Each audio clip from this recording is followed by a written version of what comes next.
Saddam Hussein is dead. The former Iraqi president was hanged at 6 a.m. local time on Saturday in Baghdad. After a judge read the death sentence to Saddam, he walked in handcuffs to the execution room where photographs were taken.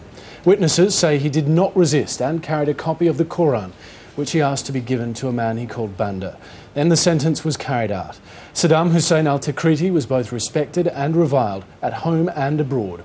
The West once embraced him during his war with Iran, but he was transformed in later years into an international enemy after the invasion of Kuwait. At home, he presided over efforts to modernise Iraq while maintaining his rule through brutal repression. Our coverage begins with this report from John Cookson. Preparing to face the hangman, the former Iraqi president is led to the gallows at dawn. These pictures first aired on Iraqi state television without soundtrack. At times the mood almost seemed businesslike as Saddam, clutching a Quran, chatted briefly with his executioners. They asked him if he'd wear a hood. Perhaps defiant to the end, he declined. Earlier, Iraq's National Security Advisor Muaffaq al-Rubai signed the execution warrant and the charges and sentence were read out to Saddam. These are the images Iraqis will always remember, their former president suffering the same fate as thousands of his subjects. Among the witnesses, this man. At the time of carrying out the execution, Saddam didn't speak any words. He was in a total disappointment when he saw the gallows.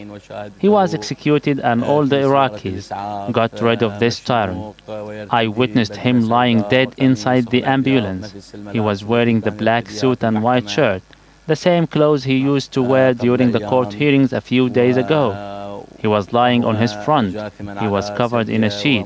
His neck was broken. The criminal no longer exists, and a chapter of Iraq's unjust criminal history is now folded down. Saddam's crimes against the Iraqi people, the greatest. And this is how Iraqi state-run television announced his death. Our respected viewers, the death by hanging judgment was executed against the criminal Saddam. Seconds before the trapdoor opens, the tape runs out. Saddam Hussein's life is over. So how has the news of Saddam Hussein's death been greeted in Iraq? Well, many Shiites and Kurds have been celebrating his execution, but in the southern city of Kufa, a car bomb has killed dozens of people. One thing is certain, in death as in life, Iraq's former president has evoked strong emotions. John Terrett reports. On the streets of Iraq, joy that Saddam has finally gone. These people in the holy city of Najaf were dancing in the streets. In Baghdad's notorious suburb Sadr City, local Shiites took to their vehicles, cheering and sounding car horns.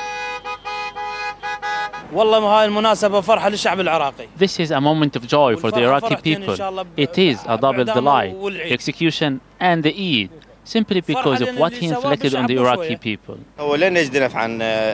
Executing Saddam at this point of time is pointless. Firstly, we are in the holy Eid feast. Secondly, children are eagerly awaiting for these days to rejoice. No one expected him to be executed now. I swear to God, all the Iraqi people are happy, especially coinciding with the Eid holiday. It's a blessing from God. Saddam harmed and ruined us. The entire country was devastated because of him. We thank God for his execution. Political leaders inside Iraq were swift to give their reaction to Saddam's execution. This from the head of the parliament in Kurdistan, whose people were so brutally put down by Saddam when he was in charge. Violence will go down in Iraq in the long term. However, in the short term, those who support the former dictator, among those who remain of the Ba'ath Party, may assist if they can in spreading their terrorist and violent actions. Yet, this stage has ended with the death of the dictator, because he was the one who is leading the stage inside Iraq. He was the one who is leading the Ba'ath Party, which has now become empty of its content. Within hours of Saddam's execution, 2 more US service personnel were reported to have been killed, making December the bloodiest month for 2006, with 108 military deaths. A car bomb exploded in the southern Shiite city of Kufa, killing dozens of people and wounding even more. The market in Kufa was packed with shoppers ahead of the week-long Eid holidays. A mob is said to have killed the man they accused of planting the device. John Terrett, Al Jazeera. Well, Saddam Hussein's execution has taken place on one of the holiest days in the Muslim calendar. But the Iraqi Foreign Minister, Hossein Zabari, has told Al Jazeera that Saddam's quick execution was totally justified. After the sentence was endorsed and approved through all the proper channels, the government felt that this is the right time to execute the sentence before the end of this year.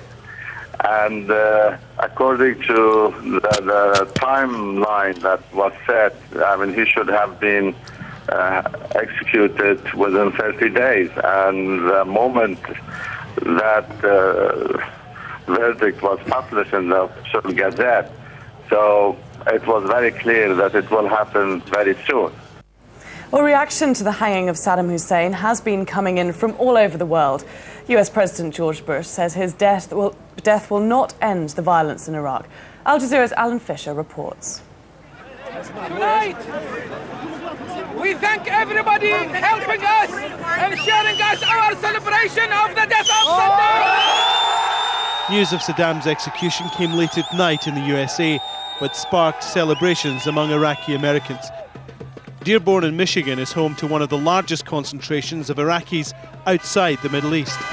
Today, Saddam going to join the list of all the monsters in hell, and we're so happy finally justice has been served. In New York, there were mixed reactions as the news was flashed up in Times Square. Well, I'm kind of shocked. It's not that I like Saddam, but I think killing people is not the right thing to do. Under the circumstances, it's their law, and they exacted justice the way it should be. They should have hung him on a post and let everybody do to him whatever they felt like. I don't think there is a punishment bad enough for him, for what he did to those people. US President George Bush issued a statement from the White House. He said Saddam Hussein was executed after receiving a fair trial, the kind of justice he denied the victims of his brutal regime. Bringing him to justice will not end the violence in Iraq, but it is an important milestone in Iraq's course to becoming a democracy that can govern, sustain and defend itself. In Kabul, Afghan President Hamid Karzai gave his reaction to Saddam's execution. The execution of the ex-president of Iraq is the work of the Iraqi government. We wish happiness, success for the Iraqi people. British Foreign Minister Margaret Beckett spoke on behalf of the Tony Blair government in London, which has opposed the death penalty. She said, "I welcome the fact that Saddam Hussein has been tried by an Iraqi court for at least some of the appalling crimes he committed against the Iraqi people. He has now been held to account." Human rights group Amnesty International protested for years against Saddam Hussein, but says the whole process has been suspect. This execution is deplorable. The death penalty is not only something that is a violation of people's right to life, but in this case it comes after a clearly flawed trial. And there was this warning from the Vatican. The killing of the guilty is not the way to rebuild justice and reconcile society. There is rather the risk that putting the guilty to death might fuel the spirit of vengeance and sow the seeds of new violence. While there have been no celebrations in Europe like those witnessed in the US, there is a hope among governments that Iraq can move towards a more peaceful future. It is, though, a hope more than an expectation. Alan Fisher, Al Jazeera. Well, let's get some reaction now from elsewhere in the Middle East. Al Jazeera's Hashim Akhilbara is in Gaza. Earlier, he told me that Saddam Hussein's execution has angered many Palestinians who saw him as a leader who often fought for their cause. The Arab Liberation Movement, which has been affiliated with the Ba'ath Party and which has a minuscule presence here in Gaza, has called for a 3-day mourning. The Nasser Salahuddin Brigades, the armed wing of the Popular Resistance Committees, which is very influential here in Gaza, described Saddam Hussein as a martyr and called for a